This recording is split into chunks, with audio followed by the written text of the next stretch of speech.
What's up, friends? Welcome back to Rooted Wisconsin. Appreciate you for clicking another episode. Appreciate you for being you. Today's episode is with Michael Brown, one of my favorite humans on the planet. I've had the pleasure of knowing Michael for about 6 years now. And one of my favorite things about our friendship is every time you leave a conversation with Michael, you leave thinking about something differently. I cherish that about our friendship, and I'm pumped up to share it with you today. We talk about a bunch of great stuff. He was one of 10 kids, so he talks about his family.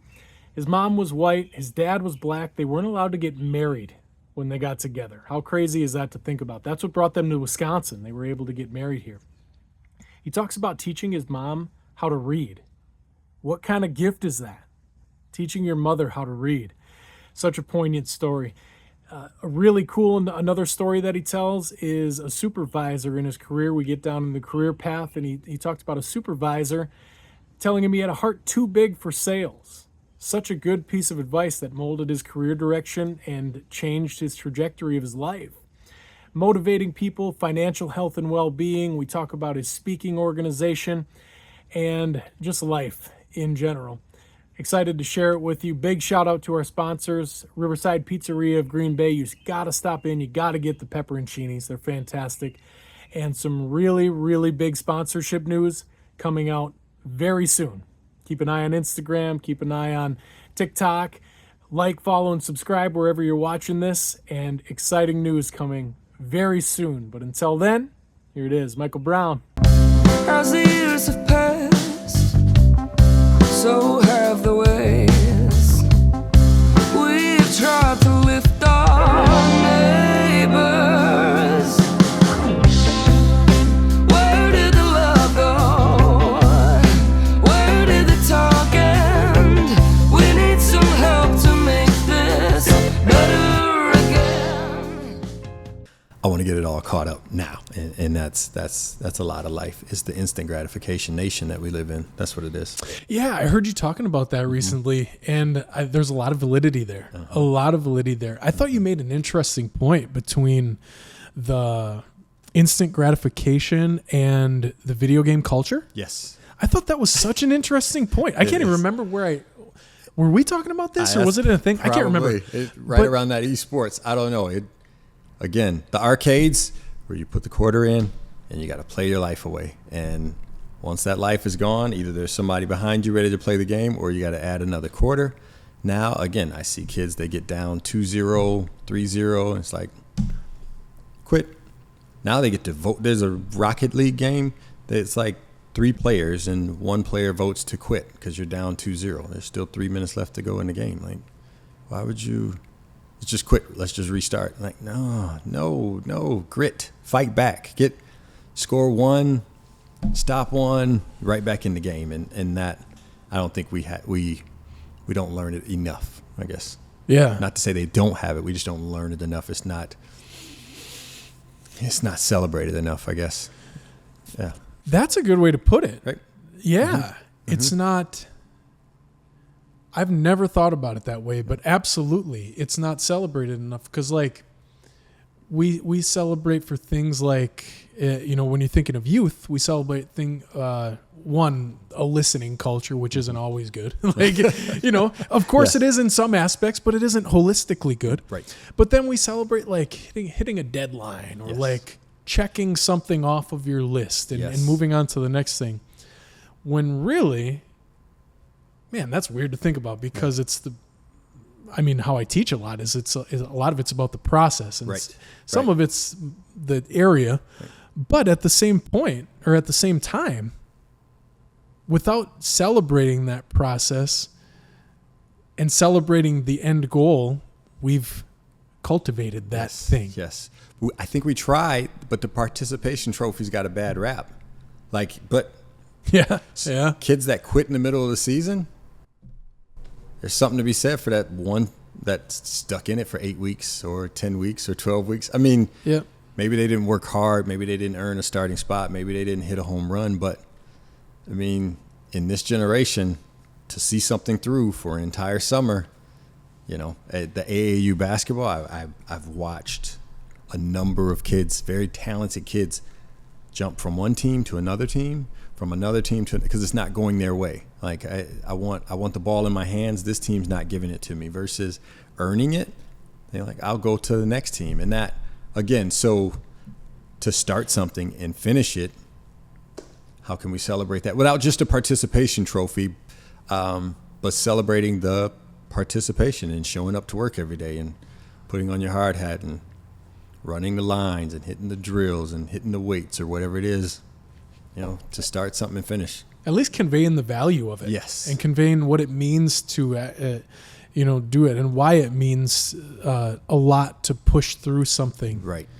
Even if ultimately, a lot of times our gut will tell us it's not for us or something like that. Mm-hmm. But seeing something through to the end. Yes. And that's good. Just finish it. Because it becomes a habit, right? So if you are able to quit, then quitting becomes the habit. So even if you're down 4-0 in that game and there's 30 seconds left and you hit reset or you quit, now the next game you're going to be more likely to quit versus let's just see it through. I'm going to try and score 1 or make that game within the game when you're working on that. I want to score 1 or I'm not going to let them score again or teaching them that game within a game allows them to hold off a little bit. That sacrifice for a little bit longer, less than the instant gratification. Yeah.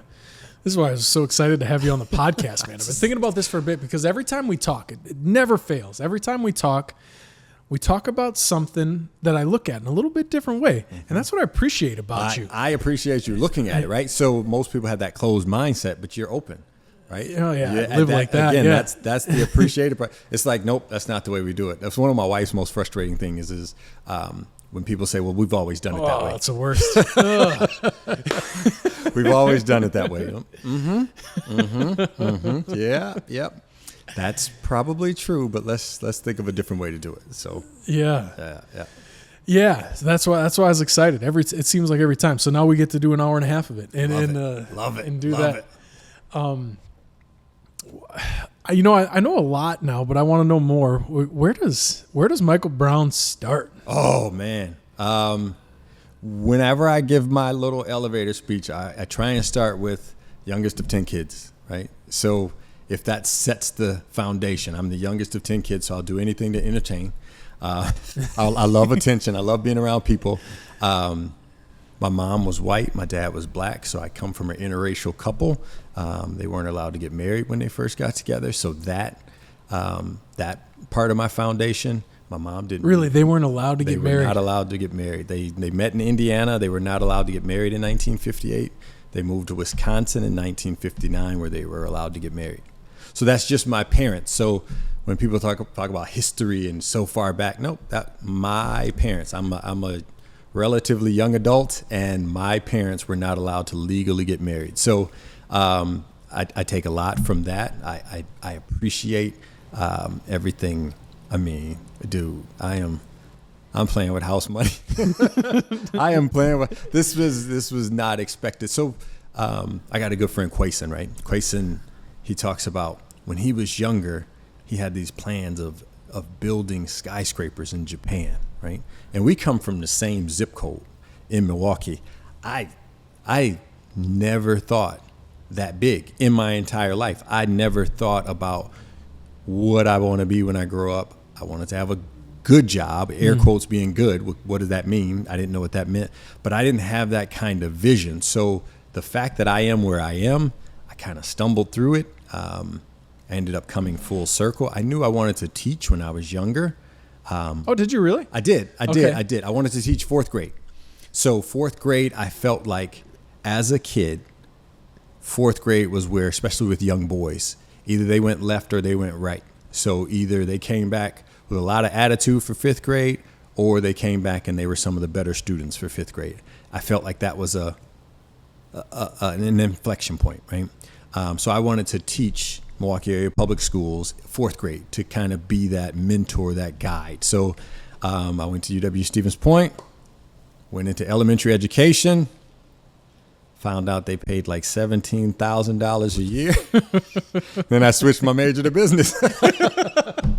So luckily it came full circle, and I now work with older students. But yeah, that's where the heart is to to teach. Again, because my mom didn't read or write, I value education. I value the ability that people can learn. I ended up teaching my mom to read and write. She always scribbled her name, but to read in 2000. She was 49 years old. So kudos to her. So we did the Hooked on Phonics. They used to have the cassette tapes. Yeah. There was like 10 cassette tapes. We got through cassette number 3. And then all of my family came home for Christmas and she read to them. Man. And my older siblings were, they were crying, and it was like, my brother was like, okay, now read this page, and they were so excited for her, right? So that seeing them be excited for her, and she was excited to prove it to them, I'm like, yep, I want to teach. And that to see that light bulb go off in them and then go off in her was powerful. It was fun. But then after that, she was done. She's like, I proved I could do it. That's who my mom was. She's like, I proved I could do it. That's all I needed. So then, being in that position, was her awareness of it? Did she instill some of that, like, educate yourself mentality, or did you chase it because of your awareness of the situation? So youngest of 10, there was plenty of routes to go the wrong way. I had one brother graduate college 10 years ahead of me. So he was more of the, I want to do that. And then my father wasn't in the house. He was around in the city. I could see him whenever I wanted to, but he wasn't in the house. So my next oldest brother kind of guided me that way. Like, nope, you're not going to be like this. You're going to be like that. So one story I like to tell is my first semester at Stevens Point, I came home and I was like, can't do it. I'm from Milwaukee. I'm from a city. I mean, there's something to do everywhere we go. I'm up in Stevens Point. I play basketball a lot, but there's nothing to do. I don't want to be up there anymore. And it would have been a good battle, but my brother was like, well, we're going to fight. We're going to physically fight. Preface it with Unless this you is gonna go be a back. good battle. He was like, I had been lifting weights a little bit then, so he was like, it might hurt both of us, but we're going to fight unless you go back. And that was another one of those inflection points where, like, I'm going to go back. Because the easy route would have been I'm going to transfer to UW Milwaukee. But then I'm a 20-minute drive from school. And then, it's raining, so I'm not going to make that drive. Or it's snowing, so I'm not going to make that drive. And we didn't have online back then. So I don't know if I would have persisted, right? So that being on campus at Stevens Point, nothing else to do, allowed me to focus on my studies a lot more. And then, so that was big that he was willing to do that for me, because he knew the path I wanted to go on, and he knew it would work out for me. So, and it has. So when I tell people about education, like, I've been without a job twice, but it was very, very short-lived and by choice, right? So having that education gave me that. I'm not saying you're going to make a ton of money if you get an education, but having that education gives you options, and that's what you want to do. It raises the floor. Yes. It raises the floor. Not only does it raise the ceiling, yes, it raises the floor too. Youngest of 10 is hard for me to even think about. Yes. That's hard for me to even conceptualize. So I couldn't be more opposite. I'm an only child. Right. So, like, youngest of 10, that had to be fun, chaotic. Oh, so much fun. So much fun. It was a blast. There was always someone in the house, right? So we had cousins come stay with us for a while, live with us. So there was always someone there. I had built-in friends. My nephew and I actually went to college together because we were only 3 years apart. That's awesome. That's awesome. So I when I got to point, I'm like, hey, this is my nephew. And they're like, you mean your cousin? I'm like, nope, it's my nephew. No, it can't be your nephew. Like, I know how the family structure works. Yeah, this is my nephew. I know words. It's just fine. This is my brother. We'll leave it at that. So yeah, it was fun. You appreciate quiet, but you don't need it. I appreciate quiet, but I don't need it. Like, when I get around my family, it's like home, right? You get it. Who can be louder? Who can be the loudest? Who can get the most attention? It's a good time. But then my wife has just a sister, one sibling, right? And both parents in the home, and it's a completely different structured relationship that they have, a family dynamic. So our kids have something similar to that, which I think we appreciate. Yeah. I think we appreciate. Probably, it probably made some of the, I don't know, some of the best parts about you. Oh, yeah. Is like, because yeah. when I think of things you're really good at, like commanding a room, you're good at. And you had to with Yes. 9 other kids and you had Absolutely. to command the room and know how to get attention and get across the message in a positive way. Absolutely. My wife and I started a little speaking platform 10 years ago entitled True Stories. So my wife's middle name is True. Yep. As is my youngest son, his middle name is True. So when I start all my classes, I'm like, listen, you're going to hear me tell stories, and they're all true. I have 6 brothers and 3 sisters. So someone in my family has experienced a little bit of a lot of it, right? So all of these stories that we go through, it's based on something that's where a T-shirt comes from, based on a true story. That it's just lived experiences. So I love sharing them so that hopefully someone can either be motivated by them or scared half to death, whichever one you want. Right? So Both sometimes, right? for sure. And that's one thing I wanted to talk about today, because it's one thing that I appreciate and a lot of times envy about you is your ability to, I've seen it countless times, your ability to recall a story or an activity or something that fits the moment perfectly. Mm-hmm. I don't know if how is even the right question, but like, where did you get that skill? There's just so many stories up in this. No, it's a coping mechanism, I think. I think, honestly, for me to understand certain situations, I have to relate it to another situation. So then it takes the fear factor out of it for me.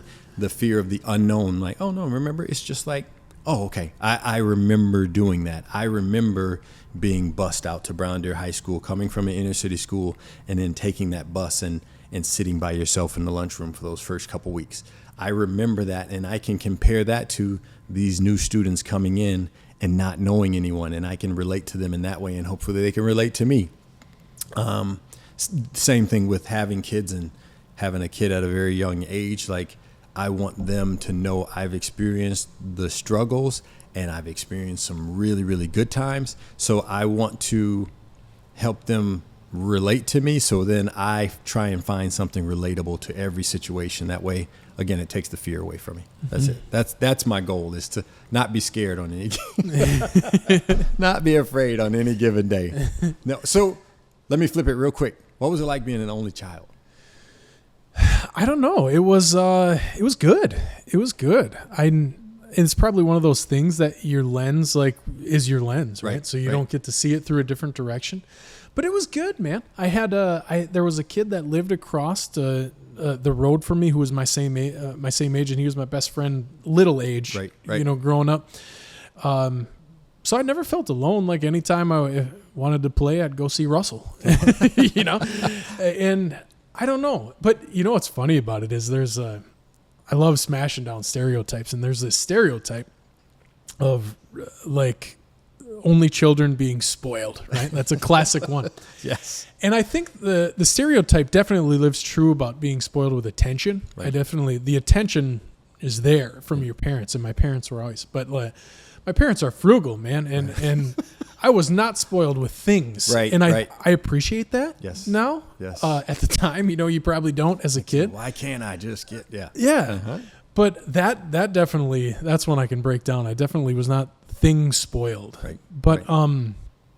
it was good, man. I that's why it's hard for me to think. So my wife has she had a family of 5 kids. Nice. So like we've had that conversation about how our experiences are way different. But I don't know. Good. I guess I would put it. It was fine. So like you played sports, Yeah. and then your parents would be in the stands. Yeah. Oh yeah. Yep. Anybody else? Very infrequently would even like grandparents or anything come. I don't know that my parents ever missed a game. My third sport was golf. Okay. So like that one wasn't one to come to. I was like, and it's funny because neither of my parents are athletic in practice Right. or in really interest. They could care less. But that support system Yes. is another thing that you take for granted at the time, but then you look back upon it and you're like, okay, I see why it was so important. Right. Because I'm never going to miss any of Rivers' things ever. Exactly. You know? Exactly. So, yeah, always in the stands, but no extended, not the same. Yeah. So my mom didn't make it to any football game, any basketball game. My dad made it to one football game. Okay. But brothers, sisters, cousins, nieces, nephews, like the stands would be 10, 15, 20 people screaming.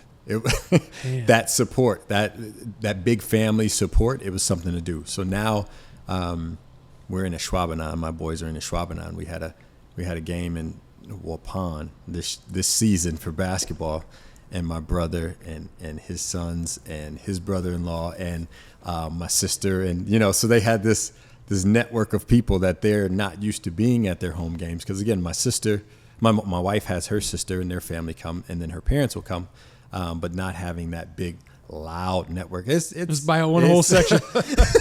just clear out a whole section, and they are not quiet. They're not. They support with all of their chest, the whole yelling, screaming. Yeah. So that part, when you talk about like support and support it, having that big family, that big network was good in that way, because it supplemented.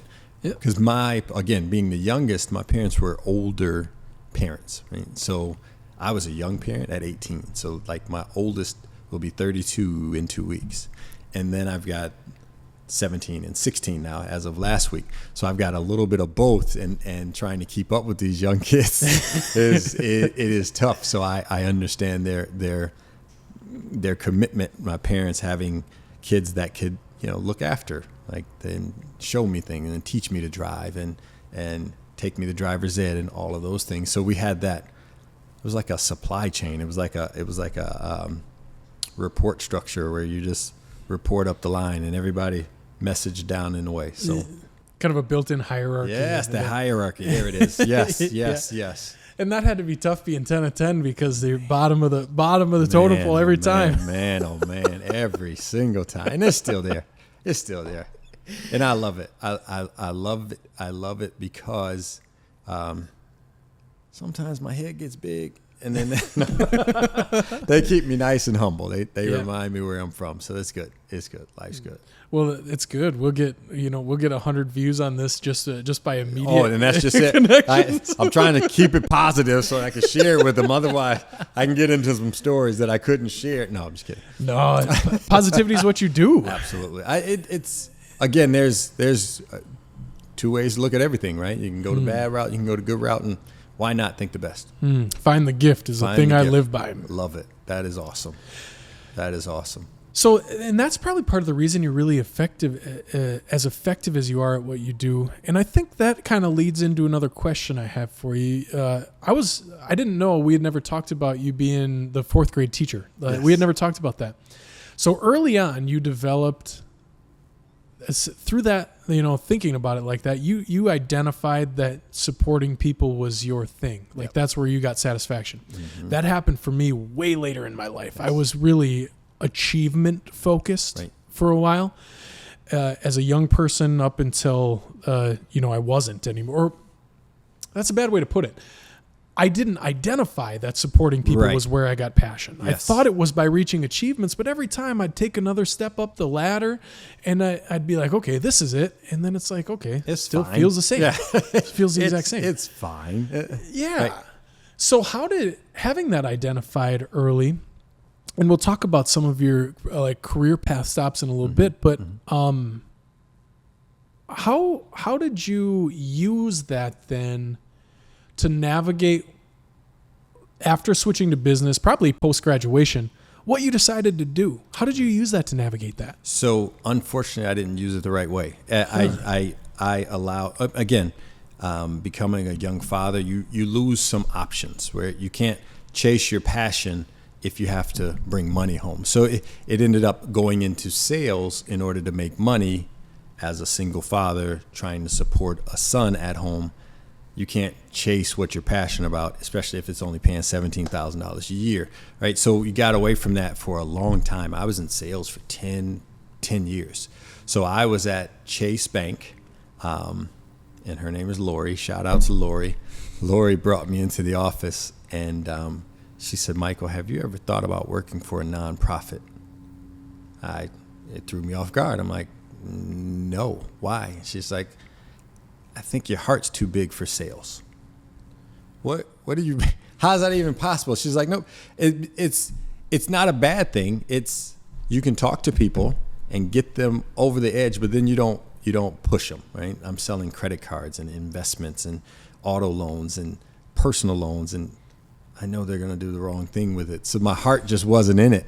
And then this guy came in with the business card for the FISC, Financial Information and Service Center, from the Goodwill. Her name was Eileen. So shout out to Eileen. Eileen worked there as a credit counselor. And I asked him, I said, can I have this card? And he's like, sure. So I went to visit with her, and she counseled people on financial literacy. So it was kind of the best of both worlds. It was teaching, and then with the business background, with the personal finance that I had been working in for a number of years. And I'm like, I'd love to work here. She's like, that's great. It's a great place to work, but we're not hiring. We're not hiring. So I think once a month, I would check the Goodwill site just to see if they were hiring. And it was like 11 months later, and her position came open. And I went and applied for it, and I got the interview. And I'm like, you don't remember me, do you? And she's like, no, I had walked into her office on a cold call asking for the job. And so then I ended up getting the job. It didn't pay much more than that teaching a position, but being married at the time, it afforded me the opportunity of having two salaries that I could take a step back. And I called Lori because probably 1 year into working at the Goodwill, I felt whole. I felt like I had stopped working. Like I'm no longer working. I'm talking to people about their finances and trying to help them find a route out. Sometimes you got to go left. Sometimes you got to go right. Sometimes you need a complete reset, like a bankruptcy or a foreclosure. Having those hard conversations came easy to me because of all of my history. So I found my home again. And so I called Lori. I told her, thank you. Like, thank you for, it couldn't have been easy, right? As a manager, you want all of your, direct reports to succeed. So to have a conversation like that, hey, have you ever thought about a different career? That probably wasn't on her bucket list of items that she wanted to do, but she did that, and it put me back on the teaching path. So the Financial Information and Service Center had an agreement with NWTC to bring in a financial coach. So I became the financial coach, credit counseling, financial coaching. I was at the college.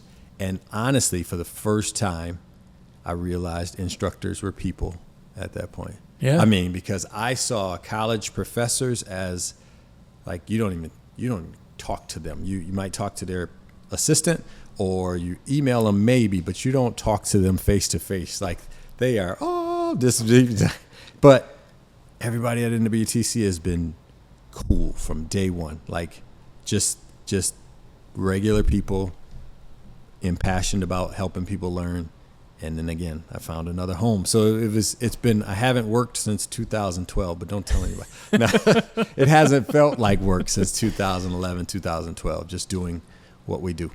What an amazing story. Do you think you would have done it without that conversation with that immediate supervisor, or would you just kept on selling? I would have kept on selling. I had my older son had moved back to Milwaukee, and so I had two 3-year-old and a 1-year-old at home. And although we had two salaries, it's still the pressure from society. As the man, you have to work, you have to bring in a check, you have to pay for things, so that pressure, I don't think I would have thought, hey, let me take a step back and make half the amount of money for a year or two and then do something that you actually like. So again, shout out to my wife for putting up with me during that time. But yeah, it was definitely societal pressures. I wasn't mature enough at that point to know things could be done differently. Yeah, that specific societal pressure is something that we've never really gotten to on the podcast, but it's so relevant and it's so valid. And at least we're in a space where it seems like as a country, men's mental health comes up a little bit more than it did at one point. Yes, finally. And I think that exact thing is a big part of it. Yeah, it's a big piece that, because that pressure does exists. And I think a lot of times it might even be more self-imposed absolutely. than anything. Absolutely. Yes. And it's something, just hearing that is going to stick with a lot of people. There's a copious amount of people, large percentage, that didn't have that conversation with their supervisor, and they're going to go to work, or they're at work right now selling something. Yep. And they're sitting in the chair saying, that's me. Yeah. And then that boils out in a lot of different ways. Yep. Yeah, it does. And that's just it. I got a long story. You want a long story? Yeah. Okay. Stevens Point, class of 1998, May of 1998. I walk across stage, May 18th. My son's birthday is May 28th, where he's going to turn 5. My goal was to graduate college before he turned 5. So I walk across stage. I carry my son across stage with me to a standing ovation. And my brother, the one that made me go back to school, records it with the cap on. So there's no evidence of it. He never took the cap off the camcorder, but it's fine. We know it happened, right? We got pictures. But 2 weeks later, I got a letter in the mail saying, you didn't graduate. You are 2 classes short. Actually, 1 class short. I had a sales class that was a required course. I was taking 18 credits that last semester, and my counselor said, you're going to hurt yourself. You don't need to take this many. You can drop one of those classes. Instead of taking 6, I took 5. And then I got a letter saying, you got to come back. And again, we didn't have the internet back then, so I had to go back for a full semester to Stevens Point. Good thing was, silver lining, I ended up taking sales and insurance. Those are the 2 classes that were in my business program. But I took healthy relationships, I took meditation, and yoga. So I took those to fill out my full 12 credit course minimum. But the healthy relationships class taught me about emotions. And the teacher, so this is 1998, so this is 26, 27 years ago. They have the emotions of glad, sad, mad, and scared. Just those 4. Glad, sad, mad, scared. All based on expectations. If you get what you expect, you are glad. If you don't get what you expect, you are mad or you are sad. If you don't know what to expect, you are scared. Men, 27 years ago, only knew mad and glad. Because if you were scared, you were told to buck up. If you were sad, you were told men don't cry, right? So those 2 emotions not being watered or promoted within young men causes us to lash out with anger when you don't understand something, or if there's a fear, if there's a sadness. And then on the flip side, she said, women don't know how to be mad. She said, women know glad, they know sad, they know scared. And then my good friend says, well, you didn't know my mom. It's because my mom definitely knew how to be mad, right? So, and then she said, let me give you a little story. Have you ever heard this? You've got your girlfriend in the passenger seat, and you ask, what's wrong? And she says, nothing. How you doing? I'm fine. Is she fine? Nope, she's probably mad. But again, they've been told to control their emotions. Like, don't lash out, don't show anger. Scared, sad, and glad are what you are allowed to do. So then between that, those emotional things where we miss in society from male to female, trying to develop those. So that was one of the things in 4.5 years of college, one of the things I remembered most in my last semester when I wasn't supposed to be there, and I still use it in my team building problem solving class. We talk about emotions and emotions within teammates, and then about expectations, setting proper expectations. You don't have to lower your expectations, you don't have to eliminate expectations, but setting proper expectations is a part of emotional intelligence. So we talk through that in teams, and I bring up that story every time. Like that, again, I would not have learned that had I not been required to go back for a 5th semester. That cost me a little bit of money, didn't allow me to get into my career right away, but it put me on the path where I'm supposed to be. So how can you be angry about it, right? So that's how it is. Yeah. There's a lot there. There's a lot that we can talk about. One piece, this is probably 5 years ago now, I had a chance to do like this really in-depth emotional intelligence work, and it was all about like identifying like subconscious triggers of how you react you Right. do to certain scenarios. As far as like human development goes, one of the most impactful things I've ever done. Yes. And it was, it was through the lens of work. Here's how to do that: team build, problem solve, collaborate. But it probably helped me more outside of work than anything. So many applications to it. Yeah, especially in like marriage, like being a better partner and understanding, it's weird to think about, but and waiting until, or like having it not happen until you're in your mid 30s of being like, oh, here's why I act like a jackass when this happens,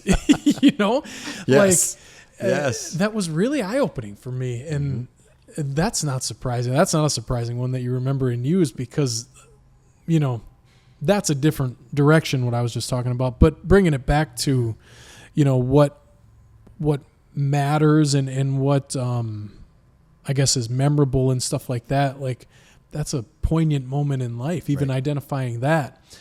And then that gives, when you know that, then it gives you the license to act accordingly. Yes. That's missing from the men's mental health thing. Yes. Right? Yeah, and choose it. Like you choose. That emotion is available to you.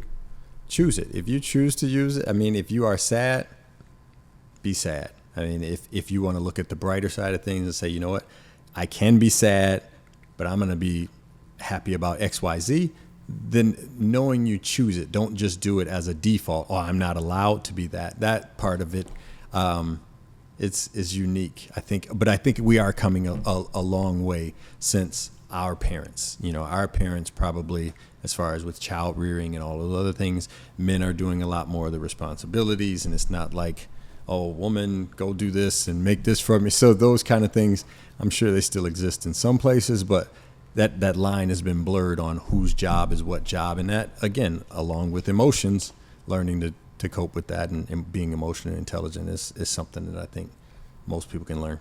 Yeah. More and there's nothing that'll develop you in helping nurture a toddler. There's nothing, or a kid. Absolutely. Any kind of kid. Absolutely. It just keeps getting better and better, Brad. It just keeps getting better and better. It is. Yeah, it is. Teenagers are awesome, I'll say. Yeah. It's hilarious you say that. Just yesterday, I was talking with a colleague, and hadn't seen her in a while, and it was kind of in a group setting, and I walked into the office, and the blanket, like, how you doing? And you know me by now. I don't want the canned response. I want what's going on in your life? What's going on? And the first couple I got, and then I got to the third one, I was, and how are you? And tell me for real. And she has a daughter that's 15, and she says, it sucks. It sucks real hard right now. Difficult, going through a tough patch, and like, Like, yes, I can learn from this. Yes, tell me about it. Yeah. And I'm sure there's just like anything else, man. Yeah. The challenges change and probably even get bigger, and conversations change. You're built for it, though. Absolutely. We're here. We're here. It is. That's how it's supposed to be. So my mom, who passed away 10 years ago, this was my son was 16, 17 at the time, my older son. And I'm like, man, I can't wait for him to be 18 so I can.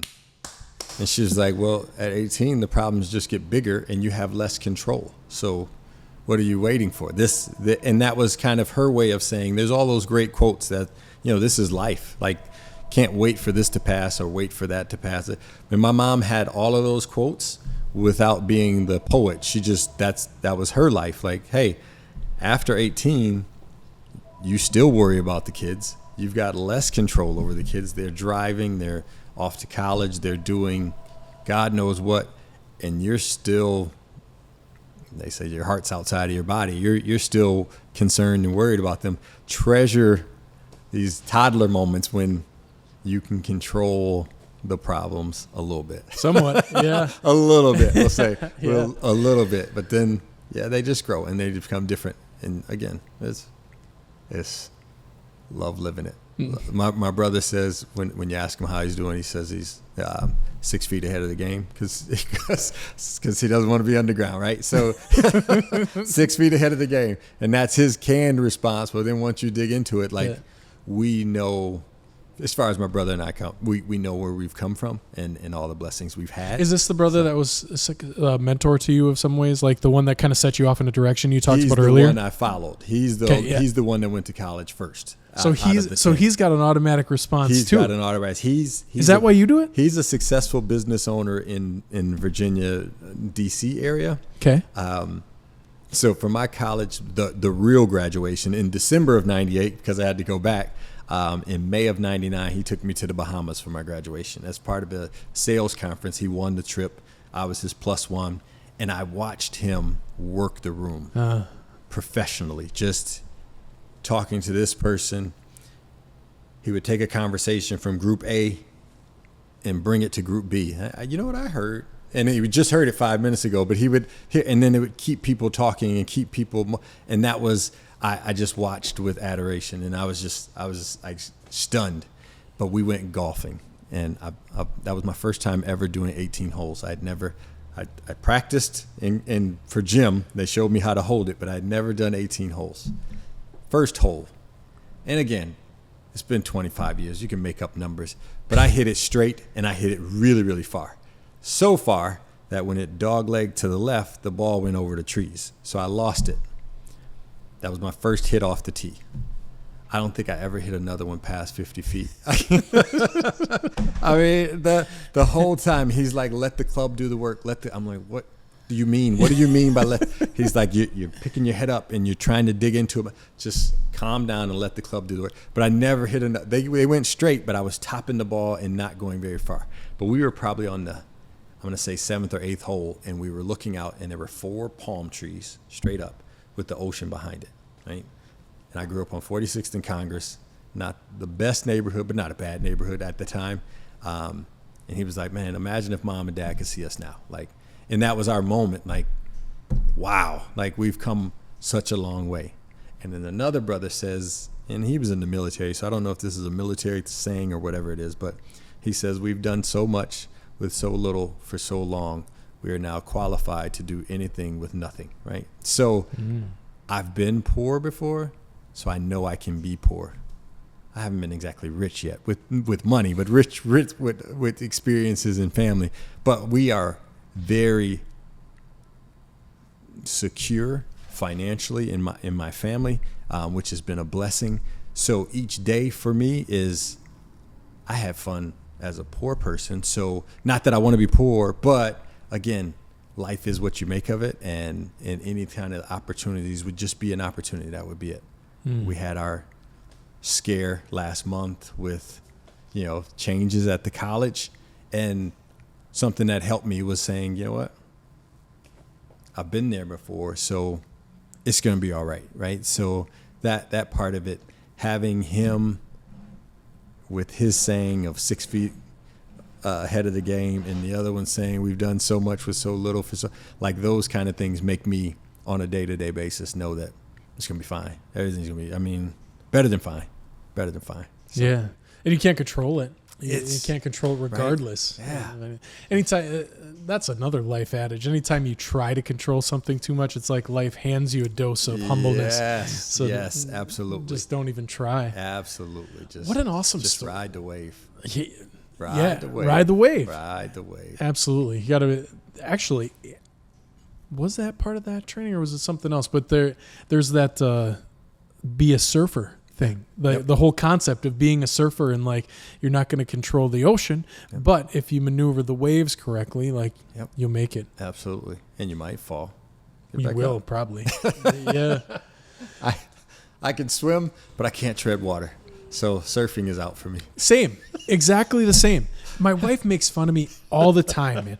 She tells me I can't swim, and I said, that's a lie. That's a lie. I can swim. Yes. I could swim from here 500 yards away. I can't stay in one spot. That's not swimming. That is not swimming, and I can't do it. I can't do it, Brad. I can't do it. Isn't it? Okay, so I guarantee you must feel the same way. It's so, and I use this a lot too, because I try not to like make things that I think are easy.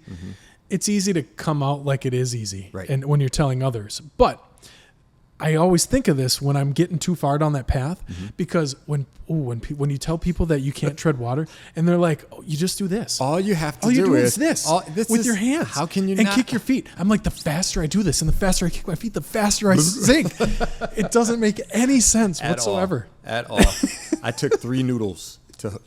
I took a noodle. My wife handed me a noodle, and I'm doing it. And then I went in. She gave me 1 under each arm, and I went under. And then we put 1 between my legs and 2 under each eye, and I'm floating. I'm like, oh yeah, this is relaxing. Yeah, that was It's me. still terrifying because you know if the noodles are gone, you're gonna sink. I can't do it. Like, oh man. So in high school, we had a gym. We had a pool at Brown Deer, and you had to tread water for 7 minutes to pass. 7 minutes To pass a class? to pass gym class. The swimming portion of gym class, you had to tread water for 7 minutes. How'd you do it? Oh. Or did you just not pass? I had my right foot on the ladder for about 6 minutes and 48 seconds. And then when the teacher was watching, I'd swing my arms a little bit just to make. Oh yeah, that was painful. That was again one of those pain points where you'll always remember it. And my kids swim like fish. They can do it all. And they're like, Dad, just I'm like, oh. Bob Van Schindel that works at NWTC, he's got that bad. It's really easy. Just do. That's how he starts a lot of, because he's so smart. He's so smart. He's like, oh, that's easy. You just. So we had a talk. I'm sure he stopped doing it now. But when we worked together in student support, he'd be like, oh, that's easy. You just. And I'm like, yep, you're making me feel this small. He's like, my bad. And that's, it's tough not to start with, because you want to make people that bring their guards down, like, yeah, I can help you is what they're trying to get across. But when you say it's easy and you can't do it, it's like, Yeah, it's almost always from a place of love. yes, absolutely. But I can't tread water. Oh, that is so surfing is out for me. I don't know how people can. I think it's impossible. It doesn't make sense to me. doesn't make any Why are you that way? Like, it just, how is your, yeah. Yeah. No. So that's my that's always my retort is that, so like her argument then, to keep this going, is her argument is that you can't swim because you can't always keep going. And what if you had to stop?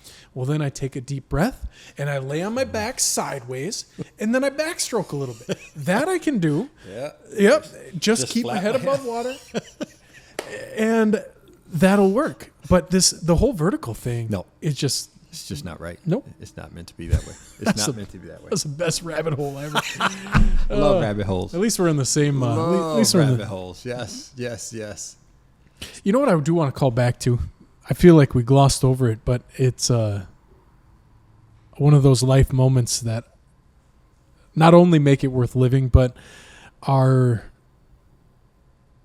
justification of like why we're here and what we do. Mm-hmm. Like, I want to finish the thought of you teaching your mom to read. Oh yeah. Well, how did that come about? Like, did you approach her and be like, hey, I could do this? Or did she ask? Like, how did that come about? She did not. Of course she didn't ask. She did not want that at all. But I couldn't imagine. I couldn't imagine walking in a world where you didn't understand, like being able to read signs and to read directions and to read those things. So my mom didn't drive, obviously, because she didn't read or write, but she always wanted to drive. She didn't want to read, but she did want to drive. She always wanted to drive. So that was kind of my bait. Like, well, if you want to drive, then let's teach you to read so you can pass the driving test.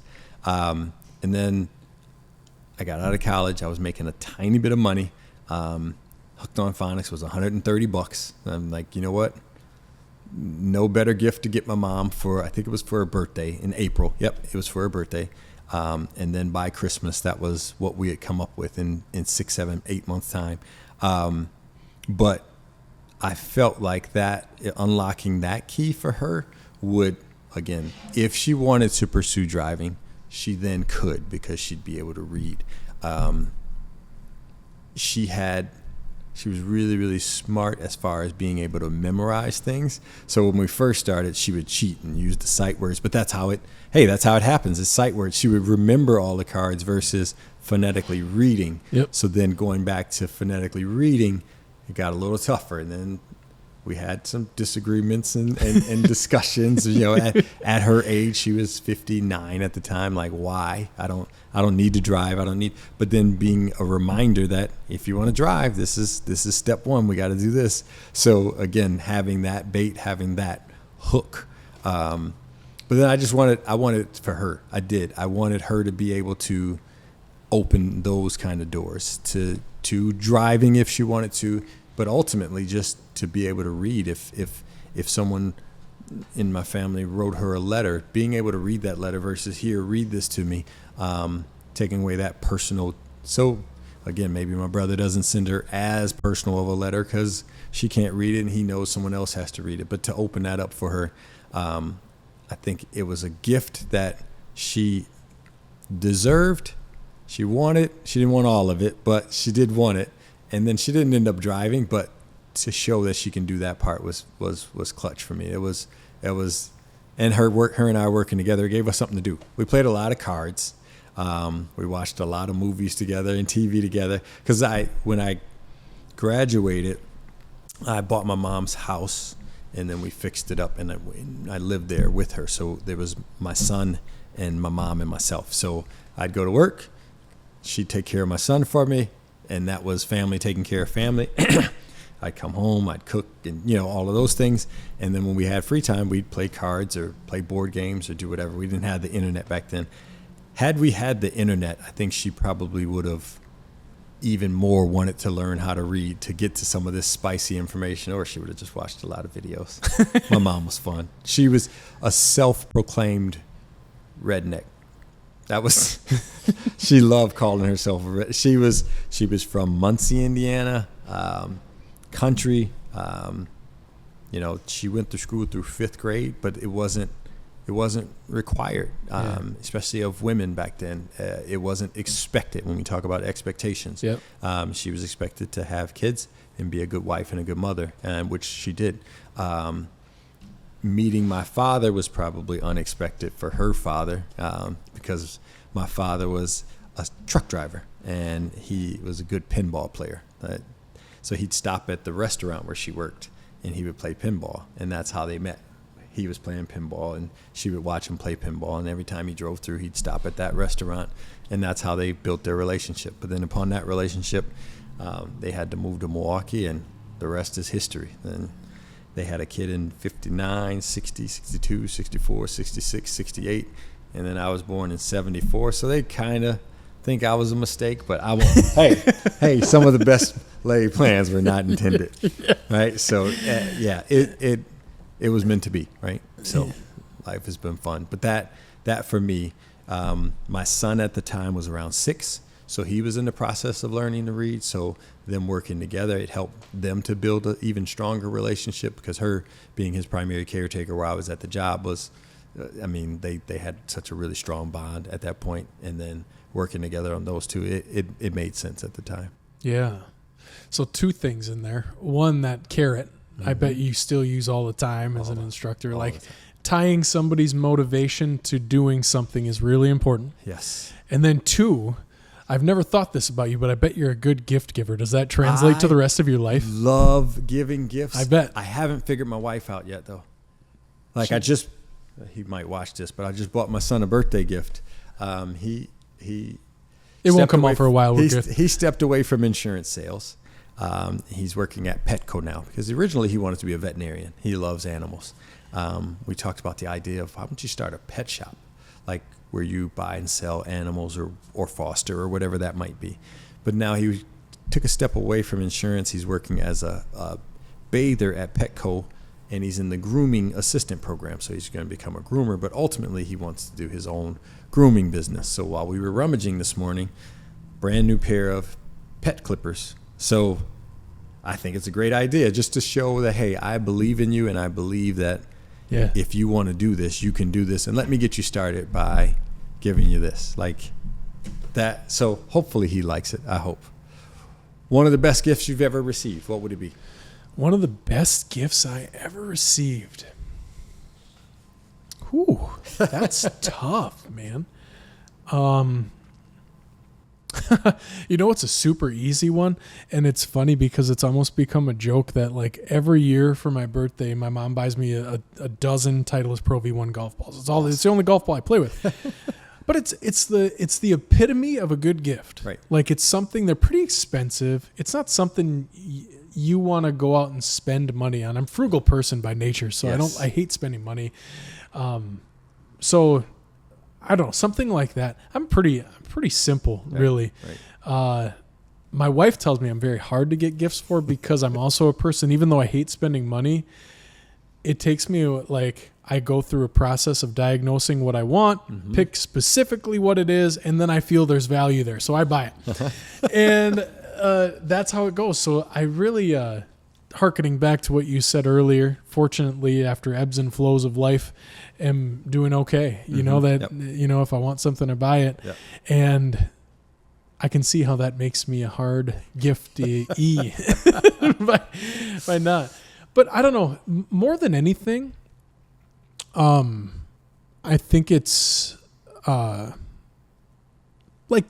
today, I see this as a gift from you to me in conversation. I was thinking the opposite.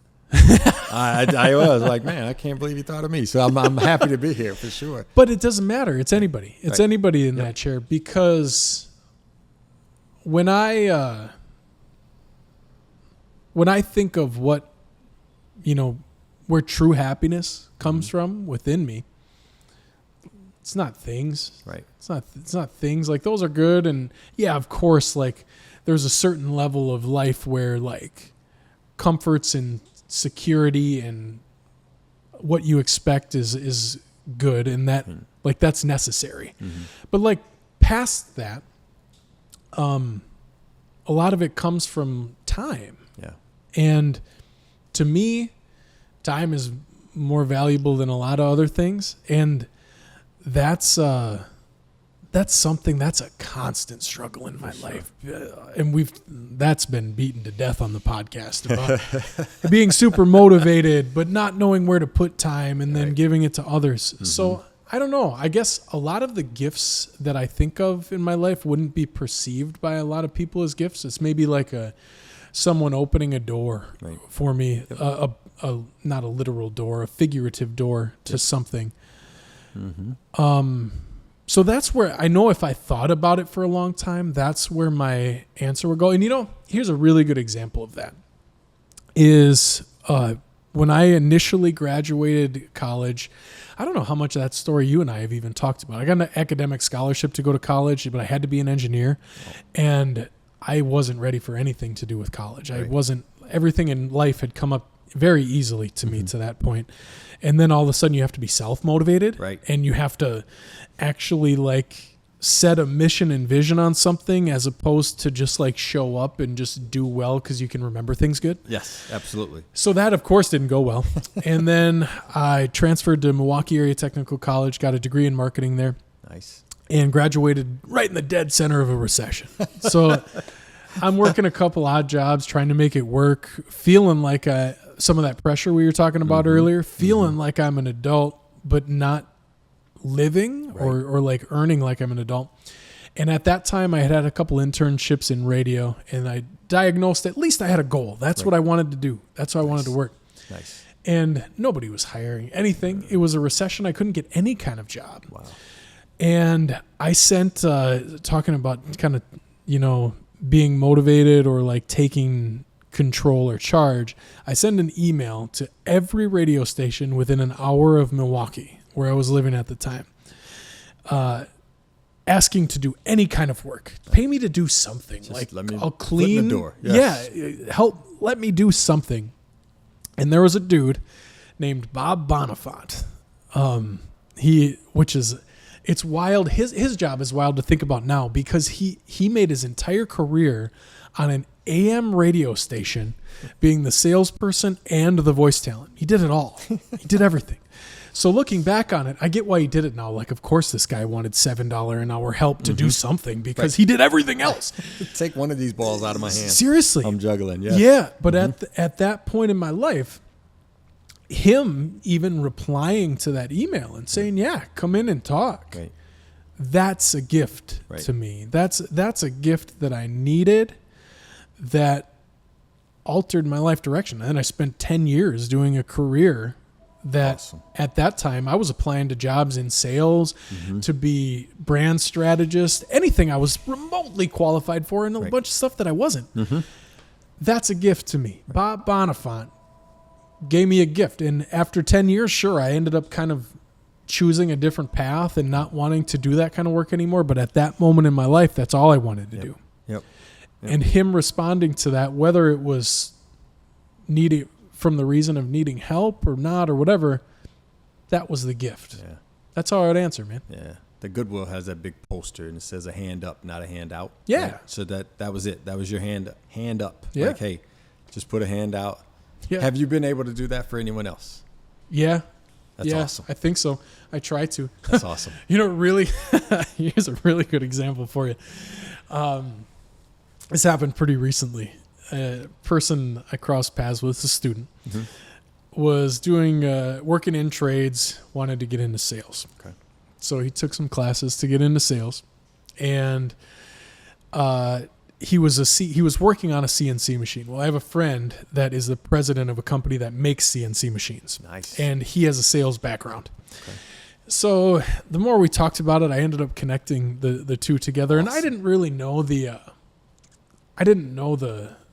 ceiling of the job. And I was just like, I know my friend, it's going to be a good gig. It's definitely going to be something that he should do. So I had all the confidence in the world that it would be a good direction, but I didn't do a ton of due diligence. I was like, I know both of you. Here's something I can connect. Right. And I did the classic teacher thing. I was like, I'm not going to do any of this for you. Here's a phone number. Call this phone number. The one thing I will do is I'll text them and tell them to expect a call at some point. And I left it there. Nice. So, you know, the onus is still there, but they got some skin in the game. yeah. So I guess I opened a proverbial door, but for the most part, it was that door was there anyway. He just needed the numbers of the digit. Yeah, nice. So he calls, meets with the guy a couple times. My friend ends up hiring him. It's awesome. And the best part about it is I find out afterwards, I do a yearly fishing trip with my friend. Okay. And we got to talking about that job. And I can't remember if he brought it up or anything, but he's like, do you know how good of an opportunity that was for that? Because the student was a unicorn for him too. So I don't want to seem like it's one way, because like everybody's looking for a 25-year-old who can talk to people and do the thing we were talking about earlier. Look face-to-face, sell. That's what they need, especially in trades. Like, you got to be there. You got to be with the person. So ultimately he says, you know how good of a job that was? It's like, no, not really. Like, I know you're doing all right. It seems good. And he's like, he's going to take over the territory for a person in 3 years. If all goes according to plan and he does the process and he learns how to do it, he's going to take over a territory that guy last year made $300,000. I was like, are you kidding? No, I didn't. Maybe we should have talked about me having the job. No, but man. Is there a finder's fee? Yeah. No. Yeah. I was like, that is unbelievable. That's awesome. Yeah. That is like, here's a key, here's a lock. I mean, here, if it works, it works. Yeah. Right? Maybe that's not the right key. Yeah. Maybe this is the wrong lock, but the introduction is cool. Just being able to do that. I know you had that time in career services, so I know juggling that, like, hey, here's a person, here's a job, here's what are your thoughts, and and having those connections has got to be, I mean, that's awesome. Yeah, it's invaluable. And I guess that's I'm glad you asked that, because I try to keep that topical. That's why I do what I do, you know. And that's just it. Well, like I said, I was much later in life when I came to the awareness of that's how I got satisfaction, was from stuff like that. But now it's all I try to do. I try to help support people get to whatever they want next. Yes. You know? Yes. I had a friend that works, Mr. Thomas, Jason Thomas, works at Franklin Middle School. He was just honored MLK, like Person of the Year, something like that. He gives back. He's got the Empowering Young Men program at Franklin Middle School in the summertime, where he's teaching young men, you know, proper handshake, eye contact. He gets them out to NWTC so that they can see some possible career options in the future. So, and that goes back to, you know, us going to Brown Deer and being in Milwaukee, and looking for that kind of guidance. So he's now being able to give that kind of guidance to young people. So every once in a while, he'll let me come talk to the kids, and that refills my cup. Like it's like I'm back to overflowing. Like it. So he's like, you ever thought about teaching in the middle school or grade school? And that turns out I have a long time ago. I was going to be a fourth grade teacher. A long time ago. Now, I'll leave that up to the young people. Maybe those in their 20s and 30s with a lot more patience. No, I've got the patience. I just, I think it would quickly become a job, and I don't want it to be a job to talk to young kids. Like we were talking about before this started, just being at the YMCA. This was last September, and this kid, I won't tell his name. He can't do a layup, right? So he's got his right hand layup down, and I'm like, if you can work on your left hand layup. So I'm like, just step with your right foot and then just lay it up with your left. So we go from there, and then we go back 2 steps, and then we go 1 dribble, and we're working on it for about 15 minutes. So some kids come in and they're making fun of him. You can't even do a left hand layup, right? So I'm like, well, you show him how, right? So then this kid's like throwing it over the back. He can't do a left hand layup either. So all of a sudden, within 20 minutes time, I've got 7 kids at the YMCA on the left side doing 1 dribble, trying to do left hand layups. And then all of a sudden I'm like, all right, well, let's go to the right side and let's do a reverse to the left. Like these are things that you can work on when you're in here by yourself. But if you just come in here and play basketball and dribble with your head down and chuck up shots, you're never going to get better. These are the things you need to do to get better. And then the next time I came, he was like, Coach, you got something else for me to work on. And he goes to a different school. He's our rival. But it felt good being able to, his dad didn't have the time or wasn't there at the YMCA with him. So to be able to say, hey, yep, work on this. You know what? 1 dribble pull up, or you know what?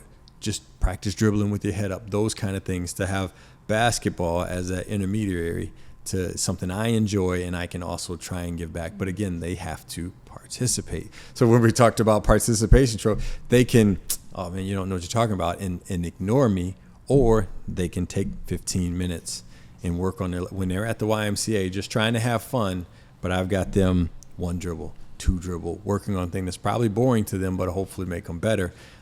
Giving back in those ways, I think for right now is going to have to be enough, because I have 2 high schoolers, whereas teaching full time at a middle school or running a program for middle school youth, I get to talk to a couple of students at the NEW school that is out there by NWTC, and that's fun. But yeah, just dipping in and coming back out.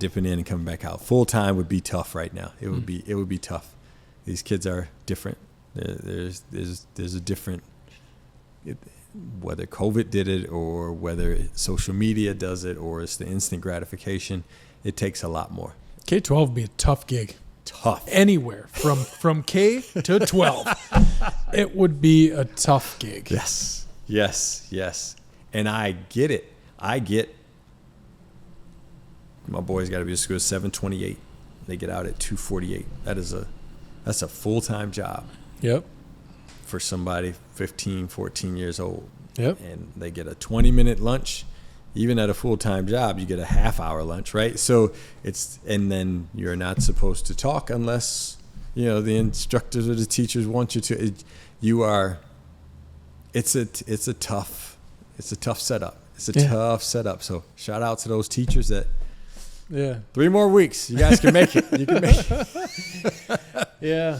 And I think there's the people there's people that find energy in it. Like we're talking about finding energy in other things. And I'm so glad they exist. Yes. And I hope they just continue to get rewarded as they should, and valued as they should, because if we don't invest in our youth, why do we even exist? Yeah. Exactly. And you're right. There are a lot of structural or procedural things within K-12 education that I think could probably adjust to fit a 12-year-old kid better. But the ones who do find satisfaction, and that's why, because they do that stuff, whether they're told to or not. Yes. Or whether. Yes. I'm kind of one of those ask forgiveness later people too. And okay, we'll figure it out later on. But yeah, absolutely. That'd be a tough gig, man. That was another thing my brother said. So I'll say my third brother versus my fifth brother. My third brother says, yeah, like he always says, it's better to ask forgiveness than it is to ask for permission. Yep. And my fifth brother said, whoa, don't get me in trouble. I never said that. I said it's easier. I said it's easier to ask for forgiveness than it is permission. Because he was talking to his girl at the time. He's like, well, he said, like, no, don't get me in trouble. I said it's easier. I never said it's better. So let's correct that. It's easier. Oh, that's fun. That's fun. So what about that same question back to you? I don't want to lose the gift. What's the best gift you ever got? The time is always like you said, like we've had, like my 45th birthday, my family, my wife set it up, surprised me. Family from Milwaukee came up, like that was, crazy, super surprise. That gift, that unexpected. But as far as like a thoughtful gift, my brother that went to college for my 40th birthday, he bought me a leather bound book that was blank because I've always talked about writing a book. So he bought me that, and I'm on page 2. I mean, it's been 10 years. I'm on page 2. But to say, you know what, I believe you're going to write it, that for me was powerful. Like, it reminds me, I'm going to pull that thing out tonight, and I'm going to start. I could use the summers to write a little something in it, just to write down my thoughts. Having such a big family, we've talked about the idea of writing a book, kind of like the Bible is written, one point in time from all 10 different perspectives. Oh, cool idea. So I've lost a brother and I've lost a sister. My sister passed away in 2003, my oldest sister. And then my brother passed away in 2017. So now there's 8 of us left that would have perspectives that we can write about one single point in time. And they will all be factual. It will just be our perspective of it, right? So that Christmas day when my mom was reading, what was how did they feel about it? Or that won't be the time, but we've talked about, hey, you write a chapter, and we put together the book that way. And then we just brought that up again a couple weeks ago. We're just trying to figure out what point in time. You think it'll get legs? Will they all do it, you think? So I have another brother who is a writer. He writes. He ended up going back to school at Lakeland, getting a bachelor's degree, getting his master's degree from Lakeland. Very, very intelligent. He writes.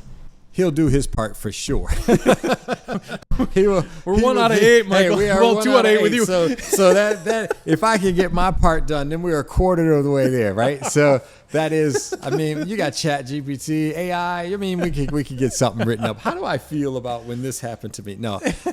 So yeah, working on that. But that gift, I still have it. Again, I'm still on page 2. My book that I was going to write was the yin yang of personal finance. The yin yang of personal finance. When your personal finances are no longer personal. So like, you've got your own personal finances, and then you get married or you get into a long-term relationship. How do you go about making those work? Because they say, and when I say they statistically they show 50% of the marriages end in divorce.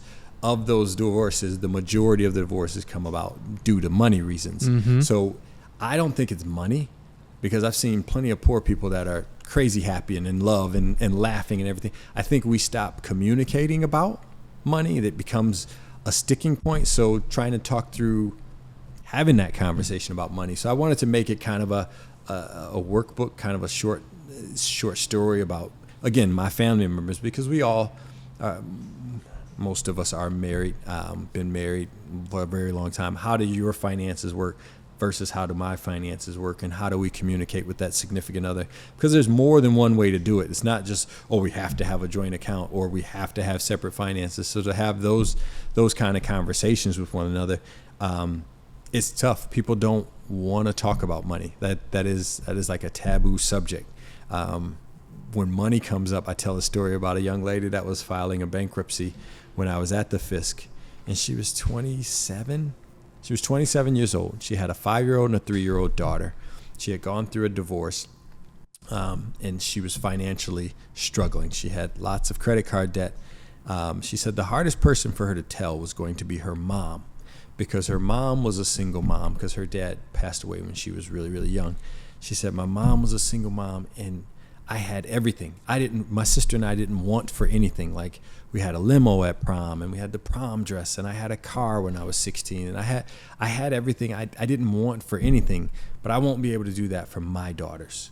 And that was a big letdown. So she told her mom, Mom, I'm going to have to file a bankruptcy because I'm so far behind on credit card debt. And her mom said, well, they're not that bad. She's like, how would you know? She's like, I had to file a bankruptcy. And she was like, Mom, you had to? She's like, yeah, you guys were expensive kids. But that just shows that we don't communicate financially from generation to generation. It's like you'd rather talk to kids about say no to drugs and alcohol and sex and all of those taboo topics, but you don't talk to them about money because you're not confident in money in yourself. So trying to give a manual to that so that parents can talk to one another about finances and then actually push that on to the next generation so they're willing and ready to talk about finances to help hopefully break the systemic generational poverty that goes through generation after generation after generation. And it's not just about avocado toast, and it's not just about the Starbucks. It's about, much bigger things than that. And how do you have those conversations when you're not confident, when there's the fear of the unknown, when you don't have the knowledge, skills, or information that you want going into that conversation. So putting it in a book on how do you go about having those conversations? Like, is it just a Sunday night? You know what? You make dinner. We're going to have a conversation on Sunday night. What happened this week financially?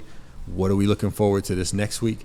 But then don't talk about them any other day, because on Monday, if you're looking at your spouse's trunk and she bought something, or she, went out to lunch, or he went out for a beer with the guy, whatever it might be, if you're back and forth on Monday, Tuesday, Wednesday, it can't be tit for tat. So we set a date or set a Sunday night dinner. We're going to talk about finances, and whether you bring the kids in, depending on their age, you bring the kids in, have those kind of conversations.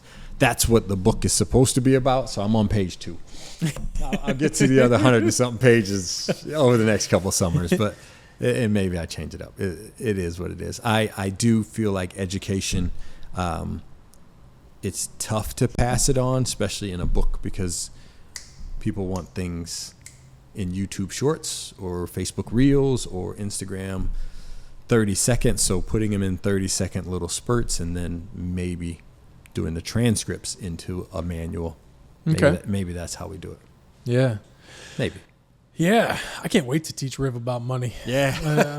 He's going to have an allowance so young, and we're going to put a percentage in the savings, and this is going to be to buy stuff. Absolutely. Yes. But it is tough conversations to have. Has that changed at all? Like, do your high school age kids, do they get any other outside of the home, I'm saying, do they get any required or at least access to any type of financial literacy, There's an financial elective health course that I think my son will be allowed to take next year as a senior. Okay. I have written a personal finance class that Shawano High School was using, and a couple other high school, De Pere, I think, was using it, and another through the college, but you don't get college credit for it, but it is a 1-credit course that they can take. There are financial literacies, but it's usually an elective, or it makes it difficult for them to, if they're not working and they don't have a paycheck that just got cut by 30% because of taxes, it's not relevant to them. So then it just goes over their head. So my older son actually took a class his junior year of high school, but that was 15 years ago, and it was check writing. So it was so outdated. Like, here's where you sign. Here's where you sign, right? Where did they learn about cryptocurrency and Bitcoin and how they can monetize social media, and where can they learn about financing and budget? That kind of course, it's probably there, but it's an elective. It's not a required course. Got it. Unfortunately. Yeah. And then, it comes back to the home. Yeah, absolutely. And I know that's a place you're uber passionate about. How long did you do that? How long were you financial coach?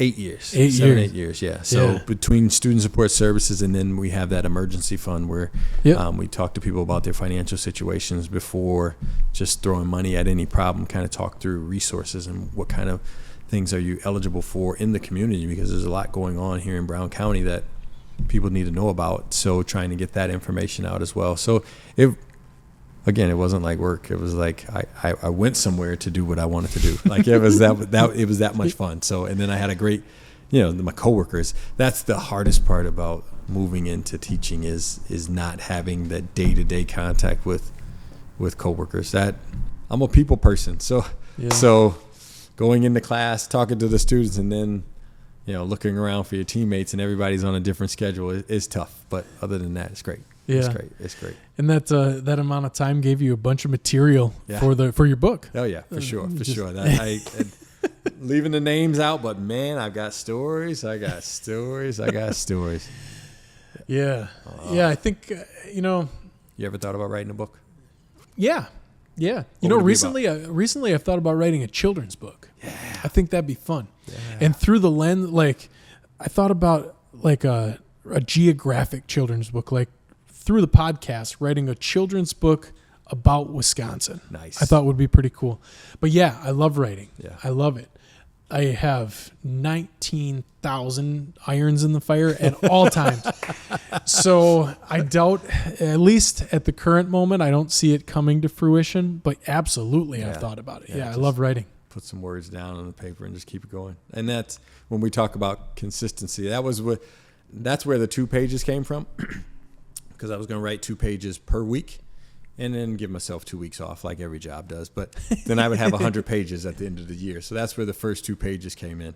And you fall off, and the second week you don't do it. And then by the third week, it's like, I should get back to it.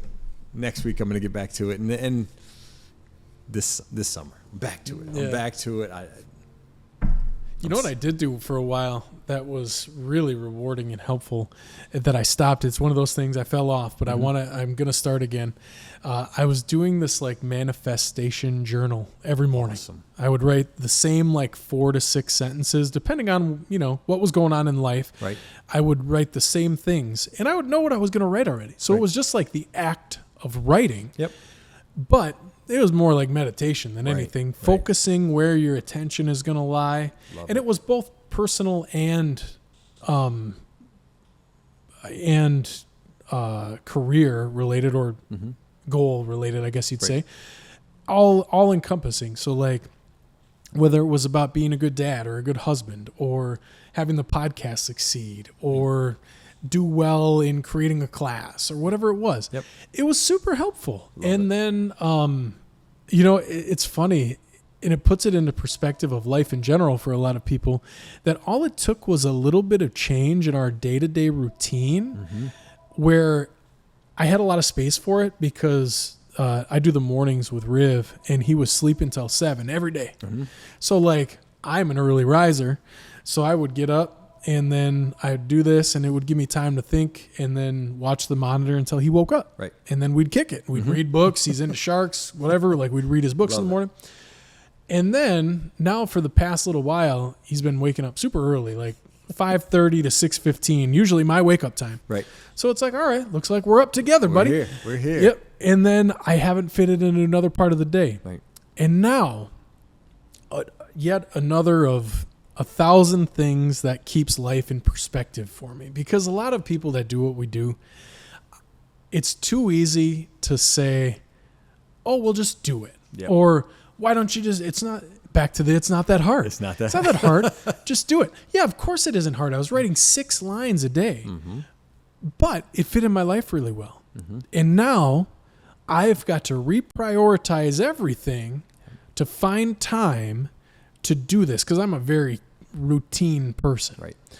And that puts it into perspective for you as an educator, as a father, as a human with some empathy about the people around you. Absolutely.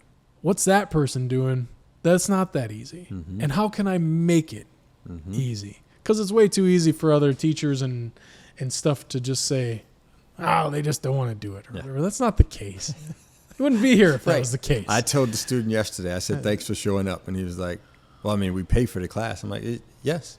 But you still don't have to show up. Like, you choose each time. And he was like, well, you're welcome. Like, he didn't know what to say to it. I'm like, because I'd be talking to some empty chairs if you didn't show up. So I appreciate you showing up. And I forget the young lady's name that came in talking to us about HIPs and high impact practices and those things, and saying, oh, the students these days aren't motivated. Well, they're there. If they made it to the classroom, now it's on you. Like, if it took their motivation to get there, now what are you doing to encourage your motivation? So here's like one. Your one takeaway, your one positive, and one like that, right? I stole a little bit of it. I just, like I said, like yesterday, I said, well, I watched a movie this weekend. It was a low budget film, and a guy was wrongly accused of unaliving his own kids, so he was on death row.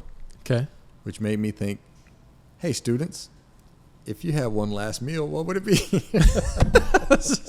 I just asked some silly questions like, if you had one last meal, what would it be? Like, surf and turf or pizza. I'm like, I mean, it can't just be any kind of pizza. Like, what would it be? Like, having that thought, and it's just silly enough to get them talking, right? Yep. There's no wrong answer. It's just, let's just get you talking to start the day. Yeah, absolutely. So here's one for you, and then maybe we'll end on that. We'll end on the final meals. That sounds fun.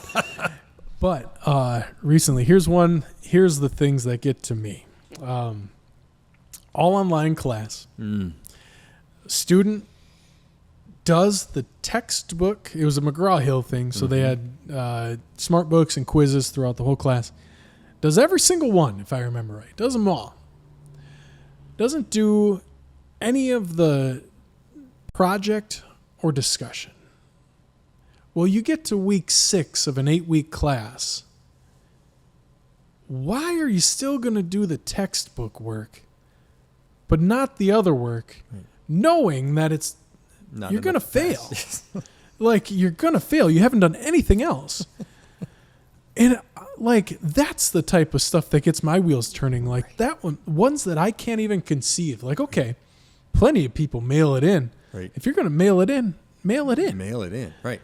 But why did that person finish that? And what could I have done differently? Because if they finished that, what was that person's carrot to say, okay, what you're learning that in the text, why not just put it into practice a little bit, type some stuff, and pass. Yes. You paid to be here, back to the beginning. Yes.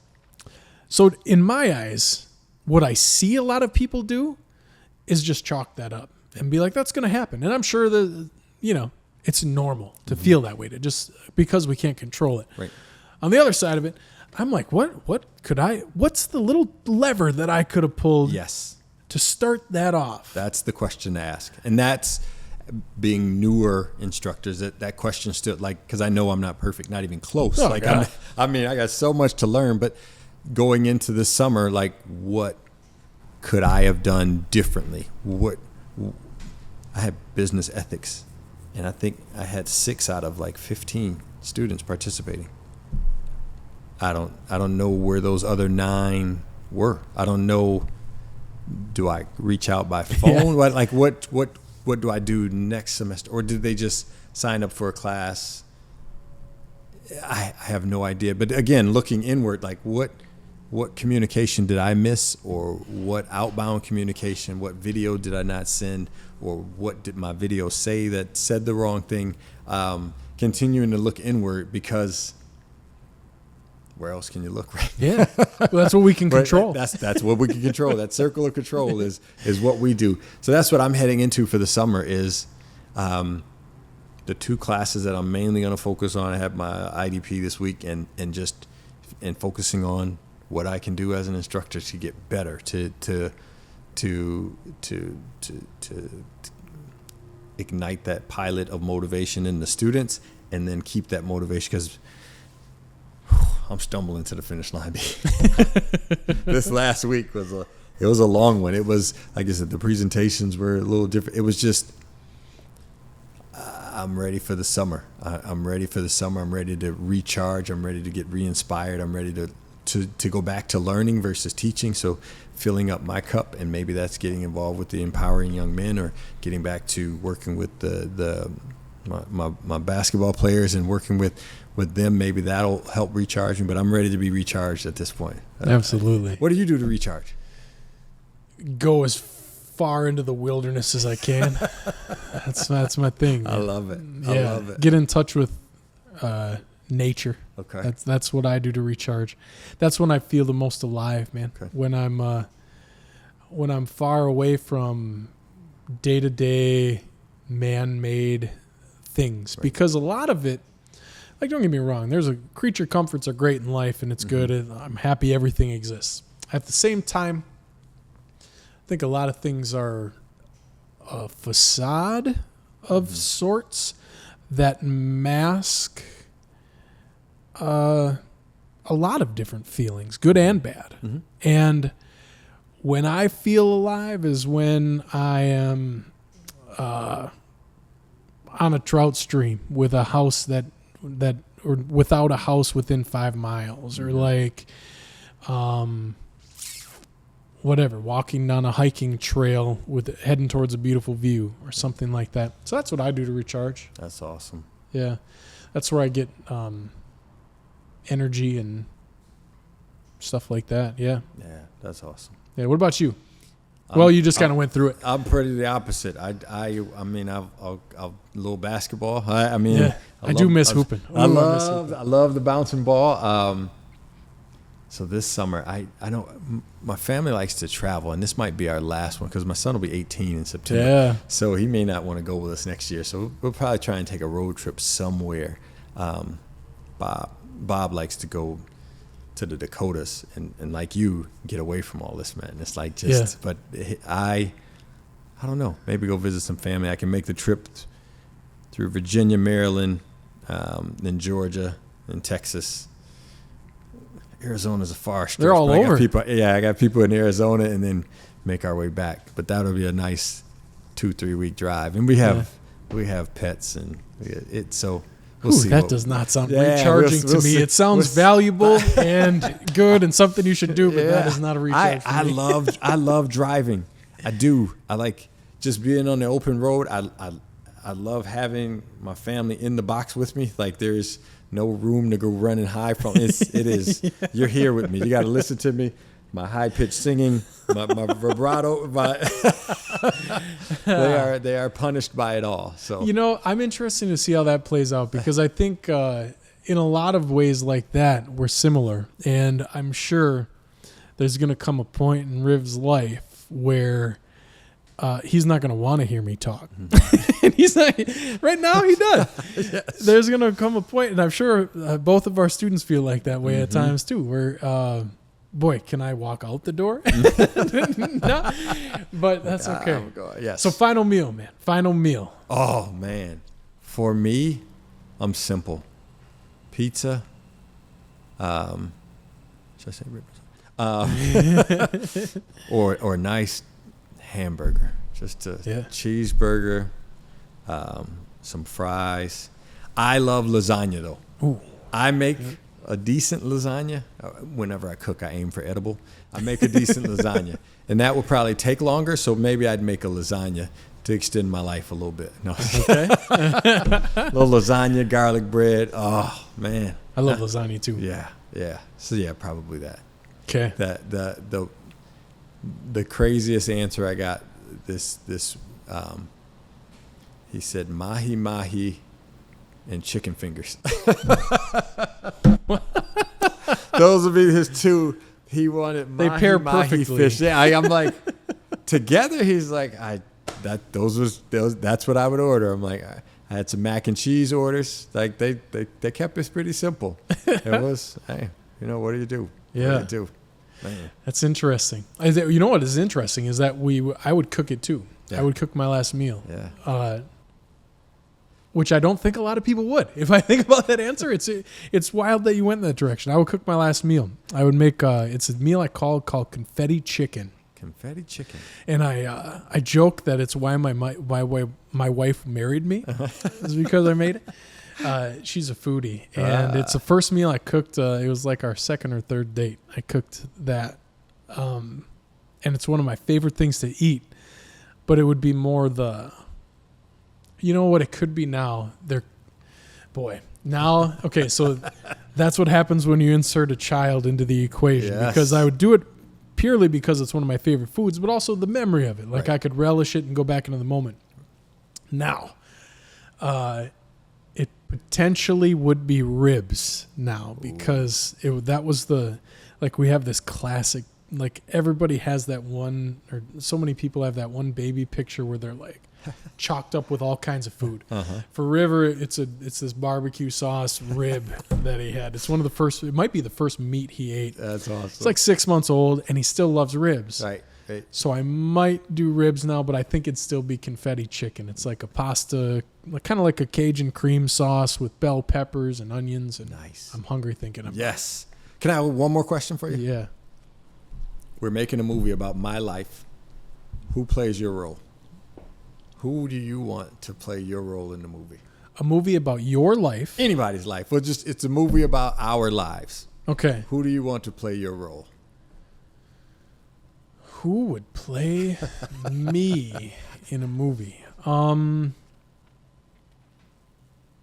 me yours first. I need a second to think about this. So, if budget permits, I would allow Will Smith to play me. I would allow it. If my budget's a little short, I'm going with Shamar Moore from Yeah. Criminal Minds, Criminal right? Minds. Yep, I'm going Okay. that route. And then if those two are busy on a project, I would go Michael Ealy, only because his real name apparently is Michael Brown. He really? changed his last name to Ealy, and you would know him from Think Like a Man movie. If you've seen that Kevin Hart movie, you would Think Like a Man. But what else did he play in? A lesser known actor than Shamar Moore and Will Smith. Okay. Again, depending on the budget. Okay. I'd probably go, not so much anymore, but for a while, and it was right around like the American Sniper time. People told me that I was Bradley. going to say Bradley Cooper. Were you really? That's why I asked. Yeah. Is it really? That was why I asked. Bradley Cooper would be like the visual doppelganger, I think. And we probably got a similar vibe, I would think. Maybe not American Sniper, but I think in real life, maybe a similar vibe. But I think I'm thinking too deep about it. I'm thinking someone who could really The complexity get of who you are. like the introspectivity of it. So I think okay. So Bradley Cooper's the logical answer. I think I'd say Daniel Day-Lewis though. Nice. Daniel Day-Lewis, and that's purely from a vain perspective because he probably has far more layers than I do. Yeah, but Daniel Day-Lewis, just because I think he'd really lean into the role and awesome. find all angles of me. Where I think as Bradley could portray it, and we have the same name out of the same thing, I think he'd do a good enough job. But Daniel Day-Lewis, I think. Who would play your wife? Last question.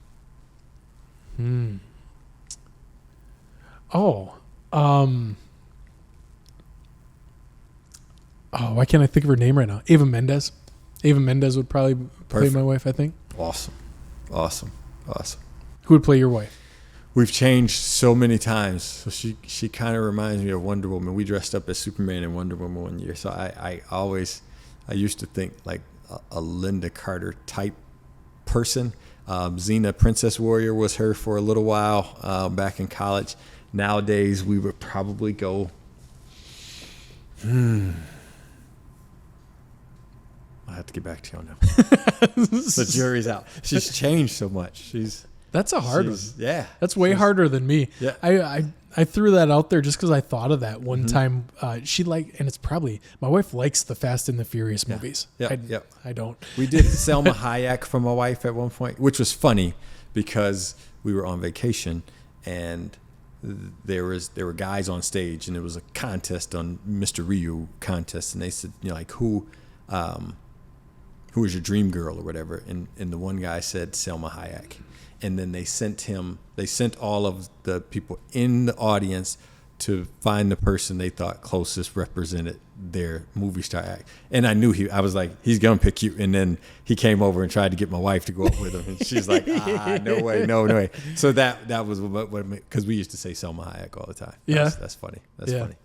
I don't know what the lookalike would be, but I think Eva Mendes would capture the vibe, and she's probably the Hispanic version of my extremely white wife. So. Yeah, Selma can get the sauce out of my wife. My wife is a whole bunch of fun, but she's type A. She gets the job done. So I think Selma could pull that off. Okay, she could pull it off. Yeah. My wife is choosing my words carefully here, right? So I'm used to talking about me, which I let it all out. I don't know that I've ever talked about her on the podcast. She's when the time calls for spice, she'll spice it up. But when it doesn't, the other 98% of the time, super chill. So I think Ava could channel that. There it is. She could probably channel that. That's awesome. That'll be fun. Well, let's make the movie. Let's do it. Let's do it. We'll make movies, write books. It's all done. Consider it done.